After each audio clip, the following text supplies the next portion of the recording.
Next வந்து இப்போ பார்த்தீங்கன்னா க்ளவுட் டிப்ளாய்மெண்ட் மாடல்ஸ் பற்றி பார்க்க போகிறோம். ஸோ க்ளவுட் டிப்ளாய்மெண்ட் மாடல்ஸ்னால் நான் ஆல்ரெடி சொன்ன டைப்ஸ் ஆஃப் க்ளவுட்ஸ் அப்படின்னு சொல்லிட்டு. ஸோ டைப்ஸ் ஆஃப் க்ளவுடுன்னு பார்த்தீங்கன்னா ஃபஸ்ட்டு பப்ளிக் க்ளவுட் பற்றி சொல்கிறாங்க. எக்ஸாம்பிள் என்ன சொல்கிறாங்கன்னா AWS சொல்கிறாங்க, அதாவது அமேசான் வெப் சர்வீஸ். இதெல்லாம் வந்து பப்ளிக். ஏன்னா நம்ம அமேசானை வந்து நம்மளுக்கு என்ன வேணுமோ நம்ம we can purchase. ஓகே, அதே மாதிரி தான் கூகுள் க்ளவுடு, மைக்ரோசாஃப்ட் அஸ்யூர்.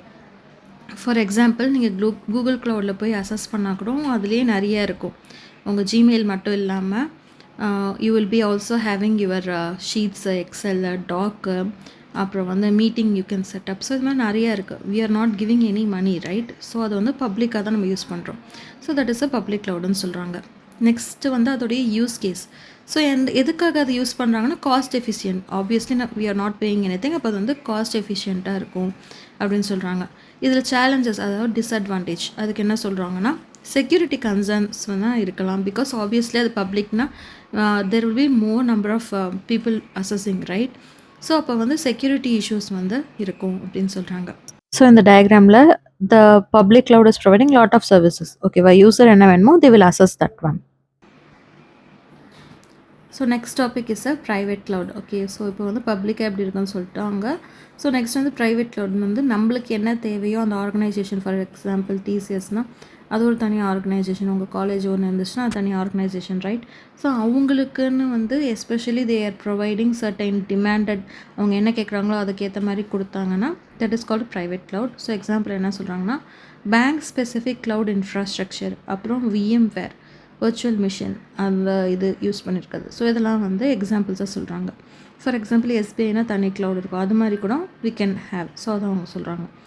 இது எதுக்காக அப்படின்னு பார்த்தீங்கன்னா எஸ்பெஷலி இது வந்து ஏதாவது ஆர்கனைசேஷன் வந்து ரெஸ்ட்ரிக்டட் செக்யூரிட்டி கொடுக்குறாங்க. ஆப்வியஸ்லி வந்து நம்மளுக்கு வந்து அந்த CIA மெயின்டைன் பண்ணும். CIAன்னா என்ன?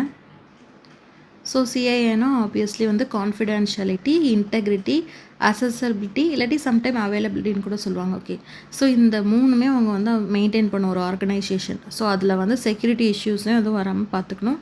So that's why we go for a private cloud அப்படின்னு சொல்கிறாங்க. ஓகேவா? ஸோ இதில் என்னென்ன சேலஞ்சஸ்னால் ஹையர் காஸ்ட்டு, மெயின்டெனன்ஸும் வந்து நம்மளுக்கு தேவை. சம்டைம்ஸ் வந்து ஃபார் எக்ஸாம்பிள் பேங்க் கூட சொல்லுவாங்க, இந்த டைமில் நாங்கள் மெயின்டெனன்ஸ் பண்ணுறோம், so we won't be available அந்த டைம், ட்ரான்சாக்ஷன்லாம் கொஞ்சம் பண்ணாதீங்க. அது மாதிரிலாம் நிறையா you had seen came across. So இப்போ ரீசெண்டாக கூட பார்த்தீங்கன்னா இக்விட்டாஸு, அதுக்கப்புறம் KVBலாம் இப்போ வந்து கொஞ்சம் நாளைக்கு முன்னாடி மெயின்டெனன்ஸ் பற்றி போட்டிருந்தாங்க. ஸோ அது மாதிரி தே வுட் ஹேட் கிவன். ஓகேவா? ஸோ அதான் சொல்கிறாங்க மெயின்டெனன்ஸ் ரெஸ்பான்சிபிலிட்டியும் ப்ரைவேட் க்ளவுடுக்கு தேவை அப்படின்றாங்க. நெக்ஸ்ட் வந்து ஹைப்ரிட். ஸோ ஹைப்ரிட்னா ஐ ஆல்ரெடி செட் ப்ரைவேட்டும் பப்ளிக் க்ளவுடும் டுகெதர் தான் வந்து ஹைப்ரிட் அப்படின்னு சொல்கிறாங்க. ஸோ எங்கள் எக்ஸாம்பிள் என்ன சொல்கிறாங்கன்னா AWS கஸ்டமர் வந்து சென்சிட்டிவ் டேட்டா இல்லாட்டி ஆன்-ப்ரெமிஸ் டேட்டா அவங்களுக்குன்னு ஒரு இது இருக்கும். ஸோ லாகின் எல்லாம் பார்த்தீங்கன்னா பப்ளிக் க்ளவுடில் வர மாதிரி இருக்கும். அதுக்கப்புறம் they would had purchase something. Okay, so அதெல்லாம் வந்து பார்த்திங்கன்னா ப்ரைவேட்டில் வரும். ஸோ அப்போ வந்து ஹைப்ரிட் க்ளவுட் அவங்க யூஸ் பண்ணுற மாதிரி இருக்கும். இது எதுக்காக யூஸ் ஆகும் அப்படின்னா என்டர்ப்ரைசஸ்க்கு. ஸோ என்டர்ப்ரைசஸ்க்கு இருக்குச்சுன்னா அந்த டைமில் வந்து we can use this one அப்படின்றாங்க. ஓகேவா? ஸோ அந்த டயக்ராமில் பார்த்தீங்கன்னா there are different types of websites. Ecommerce வெப்சைட்டாக இருந்தாலும் சரி, ஹோட்டல் புக்கிங்கு, இது மாதிரி different types of websites uses the private cloud. So இதில் என்னென்னா காம்ப்ளெக்ஸு இம்ப்ளிமெண்டேஷன். ஏன்னா obviously 2 type of cloud together வருதுல்ல, அப்போது கொஞ்சம் இன்டெக்ரேஷன் பண்ண போது, அதாவது கம்பைன் பண்ண போது they might be some of the issues. But வந்து அது அட்ரஸபிள் இஷ்யூவாக தான் இருக்கும் அப்படின்ற மாதிரி சொல்கிறாங்க. ஸோ இது வந்து என்ன சொல்கிறாங்கன்னா ஒரு ஆப்டிமைஸ்டு காஸ்ட் வந்து இது வந்து உங்களுக்கு கொடுக்குது. அதனால் பெஸ்ட் ஆஃப் போத் வேர்ல்டு, அது வந்து ஒரு அட்வான்டேஜாக அவங்க சொல்கிறாங்க.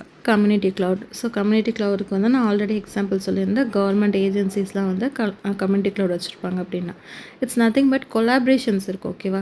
ஸோ இப்போ வந்து சேம் இன்ஸ்டியூட்டில் சேம் ஆர்கனைசேஷன்ஸ் இருக்குது, ஆனால் டிஃப்ரெண்ட் ஸ்டேட்ஸில் இருக்குது, இல்லை டிஃப்ரெண்ட் டிஸ்ட்ரிக்ஸில் இருக்குது அப்படின்னா அவங்களுக்கு தனித்தனியாக நம்ம பர்ச்சேஸ் பண்ணணுன்றது தேவையில்லை. அது ஒரு கம்யூனிட்டி க்ளவுடாக தே கேன் பர்ச்சேஸ். ஓகே, ஏன்னா அது காமன் இன்ட்ரெஸ்ட் வந்து சிமிலராக இருக்குன்றதுனால. ஓகேவா? ஸோ இதோட அட்வான்டேஜஸ் என்ன சொல்கிறாங்கன்னா இட்ஸ் ஷேர்டு காஸ்ட். அதே மாதிரி ரெகுலேட்டரி வந்து நம்ம பண்ணிக்கலாம். ஏன்னா த்ரூ அவுட் அந்த ஆர்கனைசேஷன் சேமாக இருக்கிறதுனால ஸோ இட்ஸ் வந்து ரெகுலேட்டரி பண்ணுறது ஈஸி அப்படின்ற மாதிரி சொல்கிறாங்க. நெக்ஸ்ட்டு சேலஞ்ச் என்னென்னா லிமிட்டட் அவைலபிலிட்டி. ஸோ ஆப்வியஸ்லி பார்த்திங்கன்னா ஒரு இடத்துல வந்து நிறைய அவைலபிள் இருக்கும், ஆனால் இன்னொரு இடத்துல வந்து கம்மியாக தான் இருக்கும். பட் அந்த சேம் ஷேர்டு ரிசோர்ஸஸ் யூஸ் பண்ணுறாங்கன்றதுனால சேம் லிமிட்டட் ரிசோர்ஸஸ் தான் அவங்களும் வந்து அங்கே கொடுத்தாகணும். So that is what they saying. அதே மாதிரி கவர்னன்ஸ். ஆப்வியஸ்லி நிறைய இடத்துல அப்படின்ற போது அவங்க தனித்தனி ஹெட்ஸ் இருப்பாங்க. ஸோ அந்த கவர்னன்ஸ்லேயே வந்து காம்ப்ளெக்சிட்டி இருக்கும் அப்படின்னு சொல்கிறாங்க. ஸோ இங்கே வந்து ஒரு கம்பேரிசன்ஸ் ஆஃப் டிப்ளாய்மெண்ட் க்ளவுட்ஸ் பார்த்துருக்கோம் ஓகேவா. ஸோ வந்து என்ன மாதிரி டைப்ஸ் ஆஃப் க்ளவுட், அது காஸ்ட் வைஸ் எப்படி இருக்குது, செக்யூரிட்டி வைஸ் எப்படி இருக்குது, ஸ்கேலபிலிட்டி எப்படி இருக்குது, மெயின்டெனன்ஸ் ரெஸ்பான்சிபிலிட்டி என்னென்ன பண்ணணும், யார் பண்ணுவாங்க அப்படின்னு சொல்லிட்டு தான் கொடுத்துருக்காங்க. ஓகே, ஸோ இது நீங்கள் பார்த்தாலே யூ கேன் அண்டர்ஸ்டாண்ட். பட் இந்த மெயின்டெனன்ஸ் அண்ட் ரெஸ்பான்சிபிலிட்டி காலம் பார்ப்போம். ஸோ பப்ளிக் க்ளவுடுக்கு என்ன சொல்லியிருக்காங்கன்னா க்ளவுட் ப்ரொவைடர். ஸோ ஆப்வியஸ்லி உங்களுக்கு யார் ப்ரொவைட் பண்ணுறாங்களோ, ஜிமெயிலாக இருக்கட்டும், over is providing for you. So அவங்க தான் வந்து அந்த ரெஸ்பான்சிபிலிட்டி மெயின்டெனன்ஸ்க்கு அவங்க எடுத்துப்பாங்க அப்படின்றாங்க. ப்ரைவேட் க்ளவுடுன்றது அந்த ஆர்கனைசேஷன், நான் ஆல்ரெடி செட்னு இது மாதிரி டிசிஎஸ் இல்லை வேறு ஏதாவது ஆர்கனைசேஷன் பர்ச்சேஸ் பண்ணுறாங்கன்னா அவங்க தான் வந்து அந்த, ஏன்னா அவங்களுக்கு தான் அந்த கான்ஃபிடென்ஷியலிட்டி வச்சுக்கணும் இல்லையா. So they will be provider, அந்த தேவையானது தே வில் டேக். ஹைப்ரிட்டுக்கு வந்து ஷேர்ட் ரெஸ்பான்சிபிலிட்டியாக இருக்கும், அதே மாதிரி கம்யூனிட்டிக்கு வந்து ஷேர்ட் ரெஸ்பான்சிபிலிட்டியாக இருக்கும்.